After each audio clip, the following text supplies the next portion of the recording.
The success of the UAW strike against the big three automakers may have set a new standard for U.S. auto workers. Volkswagen has become the latest company to raise wages for U.S. factory workers now. Here with the very latest is Yahoo Finance senior autos reporter Pras, Subramanian. Pras.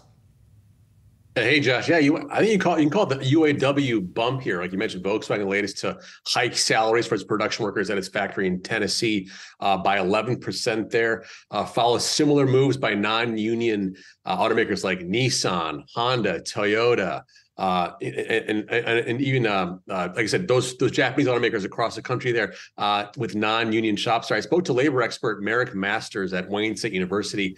You talk about something called a union substitution strategy at play here, meaning basically these non-union auto plants are basically doing just enough to keep their workers happy in order to not have them unionized, right? That's the whole goal, is just to do just enough to not have them unionized. But whatever you want to call it, these non-union workers are pretty thankful this Thanksgiving.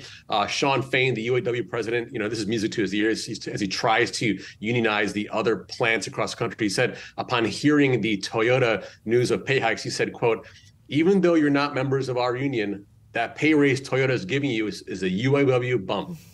UAW, that stands for "you are welcome." So there you go with that. So I think we're going to see an interesting 2024 coming up here with these non-union shops and the UAW trying to come in there and say, hey, we can do more for you. Can't wait for more of Shawn Fain and his Eat the Rich t-shirt. Pras, do we know on a relative basis which shops pay the best? Like, you showed the different increases, but do we know if you're doing the same job from one automaker to the other, where folks do make the most money?